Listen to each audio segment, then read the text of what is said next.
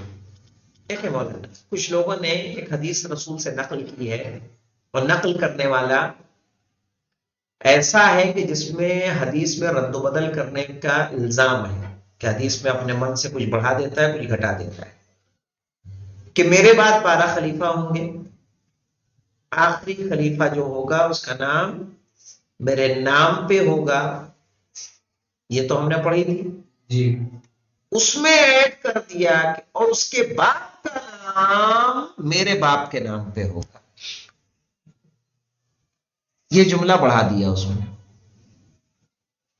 اب ظاہر ہے 12ویں امام کے باپ کا نام حسن عسکری ہے، رسول کے باپ کا نام عبداللہ ہے، اور اس کو انہوں نے اموی خلیفہ میں تطبیق کرنے کی کوشش کی ہے، محمد بن عبداللہ. صحیح ہے. اسی طرح سے عباسی دور میں عباسی خلفاء پر اس کی تطبیق کرنے کی کوشش کی گئی، صرف کس لیے؟ شبہات پیدا کرنے کے لیے کہ امام مہدی کا کوئی وجود نہیں ہے، یا امام مہدی یہ ہے، یہ امام مہدی ہے، کیونکہ ان کا نام محمد ہے، اس کا لقب بھی مہدی تھا، اور باپ کا نام کیا ہے؟ عبداللہ. چونکہ حدیث اس طرح سے کہہ رہی ہے. جو کہ کچھ لوگ ایسے ہیں جس میں ایک نام آتا ہے مولانا سمرہ بن جندب، دیکھا ہے کہ نہیں دیکھا ہے؟ یہ حدیث میں اپنے من سے رد و بدل کرتا تھا. ابو ہریرہ اپنے مرضی سے رد و بدل کرنے والے لوگ ہیں. اسی طرح سے جو یہ حدیث نقل کر رہا ہے وہ ہے زائد، وہ بھی اسی کیٹیگری کا آدمی ہے. یعنی کس طرح سے گمراہ کرنے، حدیث نقل کی لیکن حدیث میں ایک کلمہ کیا کر دیا؟ بڑھا دیا کہ اس کا نام میرے نام پہ ہوگا، اس کی کنیت میری کنیت پہ ہوگی. یہ تو ہے نا، یہ ہمارے ہاں بھی ہے، ان کے ہاں بھی ہے. اس میں ایک جلمہ کیا ایڈ کر دیا؟ اس کے باپ کا نام میرے باپ کا نام زائد. ہاں زائد زیادہ کرنے والا. تو امام زمانہ پہ جو شکوک پیدا کیے گئے ہیں وہ اس طرح سے پیدا کیے گئے. کیا کہہ رہا؟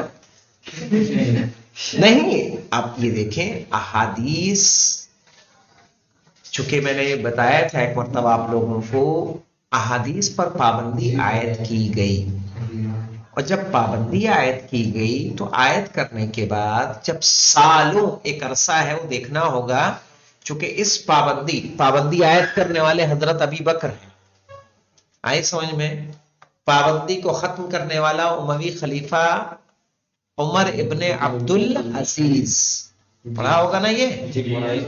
تو اس بیچ میں احادیث نہیں لکھی گئی، جو تھی ان کو جلا دیا گیا. اب جن کے ذہنوں میں تھی، جب حکم ہوا کہ لاؤ احادیث لاؤ، تو جس کے پاس کچھ صحیح لائے اور کچھ اپنے گھر سے لے آئے.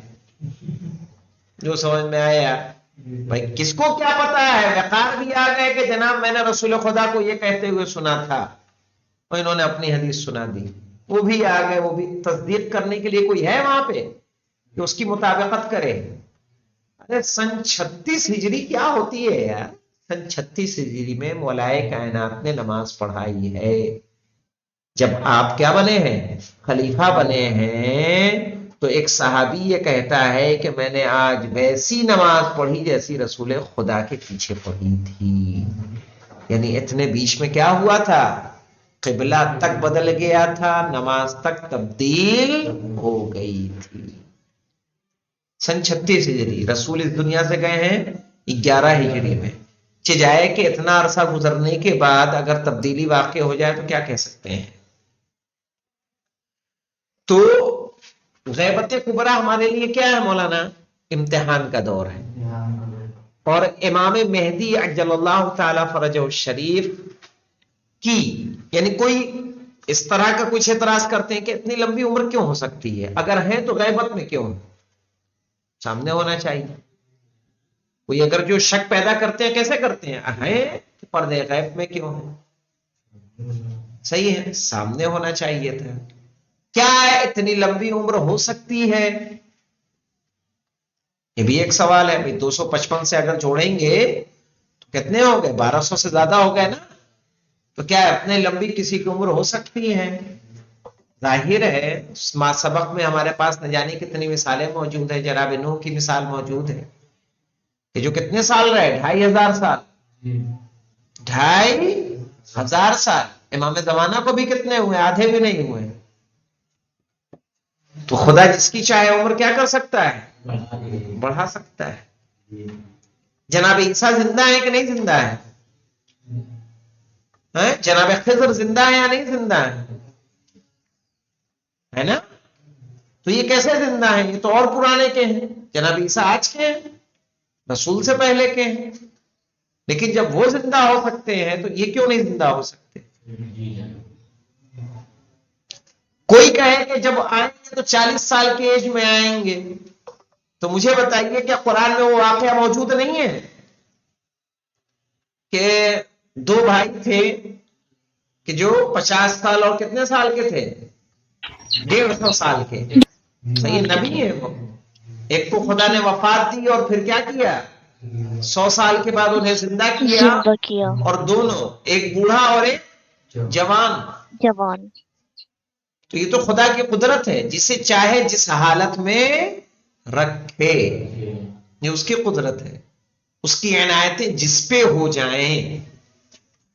یہ عام لوگوں کے واقعات ملتے ہیں یار. میں نے ایران کا دیکھا تھا کہ ایک نابینا شخص ہے، اس کے سامنے اگر قرآن کی آیتوں کو مکس کر کے رکھ دیا جاتا ہے، قرآن کی آیتوں میں حدیث مکس کر دی، کچھ الگ سے جملے مکس کر دیے، قرآن کی آیتیں پہچان لیتا ہے. اس کا کہنا ہے کہ آیتیں میرے لیے نوران، ان میں سے کیا نکلتا ہے؟ نور نکلتا ہے، جس پہ وہ نابینا ہے تو بتا دیتا ہے کہ یہ کیا ہے؟ آیتیں قرآنی ہے، یہ آیتیں قرآنی نہیں ہے. تو ایک عام انسان جب ریاضت کرتا ہے، اللہ کے لیے مخلص ہو جاتا ہے، تو خدا اسے یہ امتیاز دے رہا ہے. تو خدا نے جس کو اپنا ولی چنا ہو، صاحب الامر بنایا ہو، ارے ہم ایسے ہی کہتے ہیں یار، کیا بہترین نکتہ ہے. ابو ہاشم 10ویں امام کے صحابی ہیں. کہہ رہے ہیں کہ امام نے مجھ سے ہندی میں بات کی. پڑھا ہوگا واقعہ. میرے سمجھ میں نہیں آیا. میں نے کہا مولا میرے سمجھ میں بات نہیں آئی. سمجھ میں نہیں آئی تو امام نے ایک کنکری منہ میں لی، دہن میں رکھی، اسے چوسا اور اسے دے دیا کہ اس کو چوس لو. کہا میں نے چوسا تو 73 زبانوں کا مالک ہو گیا. 73 زبان مجھے آ گئی. جب 73 زبان آ گئی تو مجھے اب کبھی بھی کسی طرح کی کوئی مشکل نہیں ہوئی. تو ہم اسی پہ بار بار یہ بات کہتے ہیں، یعنی موقع پہ، کہ جناب زینب کی فضیلت دیکھیے. امام حسن نے کیا انہیں زبان نہ چسائی ہوگی، امام حسین نے نہ چسائی ہوگی، جناب فاطمہ نے نہ چسائی ہوگی، مولا کائنات نے نہ چسائی ہوگی، کیا رسول نے آپ کو نہ کھلایا ہوگا؟ صحیح ہے. جب ایک عام انسان 10ویں امام کا صحابی، صحیح ہے، جس کا کوئی خاندانی عصمت سے رابطہ نہیں ہے، اس کو اگر دہن میں کنکری رکھ کے دے دے تو 73 زبان کا مالک ہو جائے، جو اہل بیت کا خون ہو، اہل بیت کے گھر میں پرورش پا رہی ہو.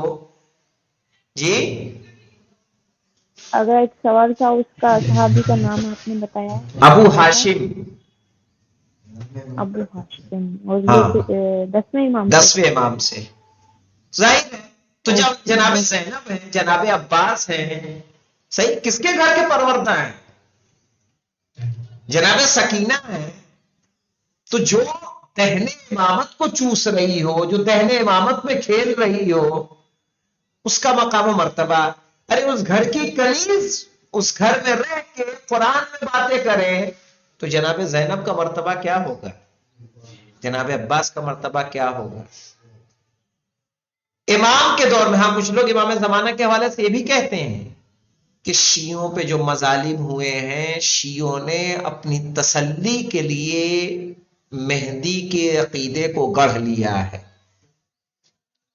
کہ ان کے دل کو کیا ملے، تسلی مل جائے، کہ جو ان پہ عراق میں ظلم ہوئے، صحیح ہے، شام میں ظلم ہوئے، افغانستان میں ظلم ہوئے، دنیا کے الگ الگ علاقوں میں جو شیعوں پہ ظلم ہو رہا ہے، تو اپنی تسلی کے لیے، اپنی خوشی کے لیے ایک عقیدہ گڑھ لیا ہے تاکہ ان کے دل کو ایک امید بندھ جائے، کہا اس کے علاوہ مہدویت کچھ نہیں ہے۔ ایسی تک باتیں ہیں مولانا۔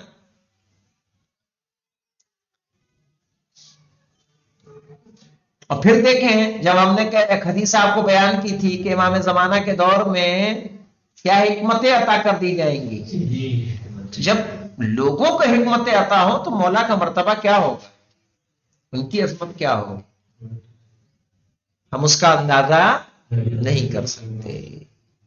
صحیح۔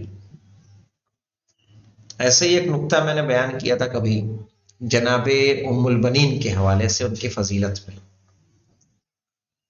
کہ جناب حوا ہے، جناب حوا نے کتنے بچوں کی پرورش کی؟ 2 کی، حابیل و قابیل، لیکن ایک قاتل ہوا اور ایک مقتول، ہے نا؟ 2 کی پرورش کی۔ جناب ام البنین نے 4 کی پرورش کی، چاروں کے چاروں کربلا میں شہید ہیں۔ تو کس کی پرورش بہتر ہوئی؟ عصمت ہے سمجھ میں؟ جی ایک وہ ہے جو 2 بیٹے کی تربیت کر رہی ہیں، لیکن ایک قاتل ہو رہا ہے اور ایک مقتول، ایک خدا کا پیروکار ہے، یعنی جناب حوا کی تربیت دونوں بچوں کو یکساں نہ بنا پائی، لیکن ام البنین کی تربیت ایسی ہے کہ چاروں کے چاروں بیٹے امام حسین علیہ السلام کے ساتھ کربلا میں شہید ہو رہے ہیں۔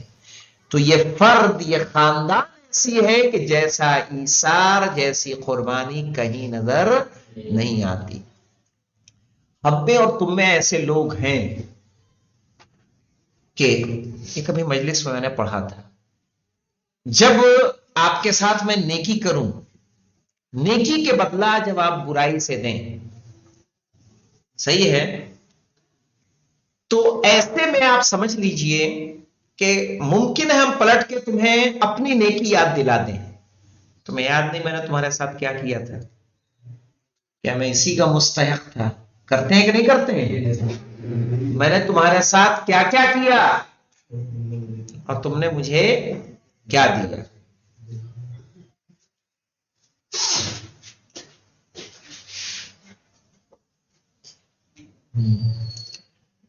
تو اب ایسے میں امام حسین علیہ السلام نے کربلا میں لشکر یزید کو پانی پلایا تھا، اور لشکر حر کو صحیح پانی پلایا، لیکن غیرت امام حسین دیکھیں کہ عصر عاشور تک کبھی بھی اس پانی پلانے کی اس سقایت کا حوالہ نہیں کیا۔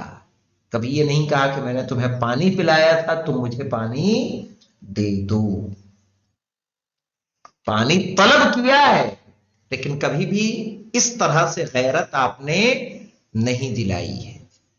یہ صرف اور صرف در اہل بیت پہ وہ کردار مل سکتا ہے، باقی آپ کو کہیں نہیں ملنے والا ہے۔ دنیا کا کوئی دروازے پہ چلے جائیں، کوئی کردار اٹھا کے پڑھ لیں، اگر ان کی زندگی پڑھ لیں، اگر اس طرح کا کردار آپ کو نظر آ جائے، یا شہزادی فاطمہ کے حوالے سے جو ہم واقعات پڑھتے ہیں کہ شادی کی رات تھی، ایک سائل آیا، اپنے شادی کا جوڑا اتارا اور وہ دے دیا اور پرانا لباس زیب تن کر لیا، ہے کوئی کرے گا؟ کوئی وہ اثار، وہ قربانی نہ میں کر سکتا ہوں نہ آپ کر سکتے ہیں، نہ دنیا کا کوئی سے کوئی بڑا مخیر کر سکتا ہے۔ مخیر سمجھتے ہیں نا، نیکی کرنے والا کوئی بھی ہو۔ تو اہل بیت کی جو امتیازات ہیں وہ کہیں نہیں ملنے والے، اور ظاہر ہے اسی لیے کیا ہے؟ آیت اللہ ہے، اسی لیے یہ خدا کی نشانیاں ہیں، اسی لیے یہ ہمارے لیے نمونہ عمل ہے، اس لیے کہ قرآن اور احادیث جس طرح سے ان کے اندر موجود ہے، عملی پیرائے میں کسی اور کے ہاں نظر نہیں آتی۔ دعاؤں کا ذخیرہ جو آج شیعوں کے پاس ہے کسی کے پاس نہیں ہے مولانا، کسی کے پاس نہیں۔ ایک صاحب نے کہا کہ مجھے بنایا نے وہ کرنا ہے، بنیاد رکھنی ہے مکان کی، مولانا دعا بتائیں۔ اچھا، آج تک کسی نے پوچھا نہیں تھا کیا کرنا چاہیے؟ میں نے تلاش کیا، اس کی بھی دعا مجھے مل گئی۔ جنت المعلا کی میں بتا رہا ہوں، میں زیارت پڑھ رہا تھا، ایک سنی آیا، سنی نے کہا کہ کیا پڑھ رہا ہوں؟ میں نے کہا زیارت ہے یہ، کلا مجھے دے دو۔ میں نے اس کو دی، اس نے زیارت پڑھی، مجھے نہیں معلوم تھا سنی ہے کیا ہے، عربی بولتا تھا، دیا اس کو۔ پتا کیسے چلا کہ وہیں پر خلفائے ثلاثہ میں سے کسی جب نکلتے ہیں تو خلفائے ثلاثہ میں سے کسی کے بیٹے کی قبر تھی، بولا آ جاؤ یہاں زیارت کر لو۔ میں نے کہا تم جاؤ زیارت کرنے کے لیے، ہم چلے آئے۔ یعنی وہ جاتے تو ہیں لیکن ان کے پاس کچھ پڑھنے کے لیے نہیں ہے۔ میں صحیح کی بات بتاؤں، صحیح کرتے ہوئے میں امی کو دعا پڑھا رہا تھا، ایک خاتون وہیں بیٹھی تھی، میں کنارے پہ بس، تو اس نے کہا کہ مجھے بھی زور سے پڑھو تھوڑا سا اور، تاکہ میں بھی پڑھوں۔ نہیں ہے، اوروں کے ہاں وہ ذخیرہ موجود نہیں ہے جو شیعان حیدر کرار کے پاس ہے۔ یہ ائمہ کی برکت ہے جو کہ ہم لوگ ناآشنا ہیں۔ گھر سے نکلنے کی دعا، سونے کے وقت کے آداب، بیٹھنے اٹھنے کے، آپ جائیے سنیوں کے ہاں اتنا نہیں ملے گا آپ کو، ہے ان کے ہاں بھی ہے لیکن وہ بھی اتنا نہیں ہے جو ذخیرہ ہمارے پاس ہے۔ اور یہ ائمہ کی برکت ہے، ہمارے علماء کی زحمت ہے، صحیح نا، کہ جن لوگوں نے ہم تک اس میراث کو پہنچایا ہے۔ مفاتیح الجنان اٹھا کے دیکھ لیں، روزانہ کے اعمال آپ کو مل جائیں گے یار، پورے سال بیٹھ کے عمل کریے نا جتنا عمل کرنا ہے آپ کو، ڈیلی کے عمل، 1 رجب 2 رجب 3 رجب 4 رجب، جس رجب کا چاہیے آپ کو عمل مل جائے گا، کریے آپ۔ یہ ذخیرہ کسی اور کا نہیں ہے، یہ سب ہمارے ائمہ کی برکت ہے۔ جب امام زمانہ آئیں گے تو اکمل وہ قدرت، وہ طاقت نہ جناب سلیمان کے پاس جنہوں نے پوری دنیا پہ حکومت کی، چرند و پرند پہ، وہ طاقت ان کے پاس پہ نہیں تھی جو کس کے پاس ہوگی؟ امام زمانہ۔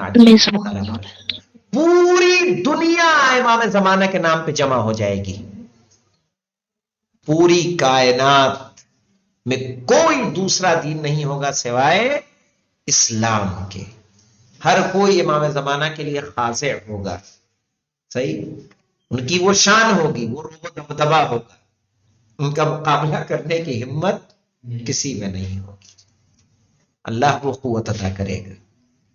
اور اسی لیے آج اگر کوئی انسان چاہتا ہے نا کسی کا محتاج نہ ہو، کسی کا محتاج نہ ہو، تو صرف اور صرف وہ اپنے دین کو خالص کر لے، اللہ کے ساتھ خالص ہو جائے، نماز پڑھے پابندی سے، واجبات کو ادا کرے، صحیح ہے، تلاوت قرآن کرے، دیکھیں خدا اس کو امتیاز دے دے گا، خدا اس کا سماج میں روب و دبدبہ پیدا کر دے گا۔ الگ سے کوئی حربہ آزمانے کی کوئی کرسی ضرورت نہیں ہوگی آپ کو کہ مدیر بنیں گے تو دبدبہ ہوگا آپ کا، کہیں کے پرمکھ بنیں گے تو دبدبہ ہوگا، کہیں کے چیئرمین بنیں گے تو دبدبہ ہوگا، کچھ نہیں ہے۔